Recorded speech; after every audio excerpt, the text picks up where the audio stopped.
USA riigipea jõudis lennukirikke tõttu kohale 2 tundi hiljem, kuid see ei vähendanud tema indu kiita oma majanduslikke tegusid kodumaal. Pärast poolt tundi tegi ta ka avalduse, mida kõik pinevalt ootasid. We probably won't get anything unless I decide to use excessive strength and force where we would be, frankly, unstoppable.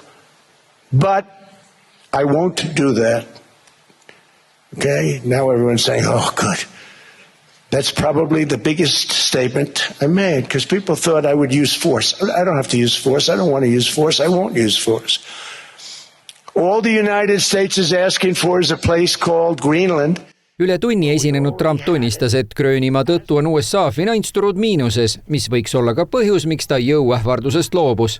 Trump kutsus eurooplasi aga läbirääkimistele, öeldes, et ainult USA suudaks loodava raketikaitsekilbiga kuldkuppel kaitsta Gröönimaad. Tema hinnangul tugevdaks USA kontroll ka NATOt. Samas kritiseeris president teravalt Euroopa immigratsiooni- ja majanduspoliitikat, öeldes, et just see on riigieelarve miinuste ja kaubavahetuse puudujääkide põhjus. In recent decades it became conventional wisdom in Washington and European capitals that the only way to grow a modern Western economy was through ever-increasing government spending, unchecked mass migration and endless foreign imports.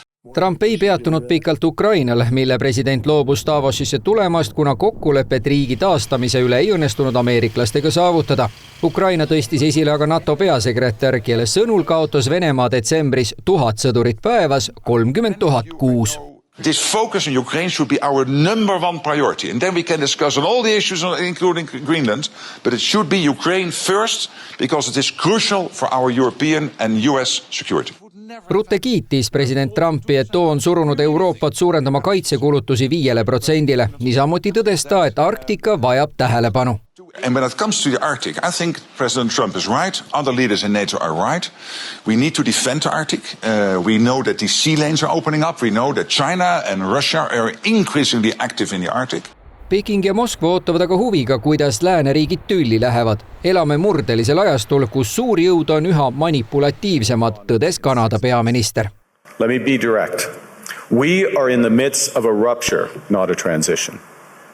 Over the past 2 decades, a series of crises in finance, health, energy, and geopolitics have laid bare the risks of extreme global integration. But more recently, great powers have begun using economic integration as weapons. Tariffs as leverage, financial infrastructure as coercion, supply chains as vulnerabilities to be exploited. You cannot live within the lie of mutual benefit through integration when integration becomes the source of your subordination. Carney rõhutas, et kuigi suurriikidel on jõud ja võim, on väikeriikidel üks väga oluline roll. Võimekus lõpetada teesklus ja rääkida asjadest ausalt. Sellega resoneerus ka Soome president Alexander Stubb, kes rahustas kuulajaid Euroopa kaitsevõimest rääkides. This war has been an utter strategic failure of President Putin. He increased the size of NATO. He made Ukraine European. He increased the defense budgets of European states. And here we are asking ourselves, shaking, are we able to defend ourselves? My answer is yes, we are.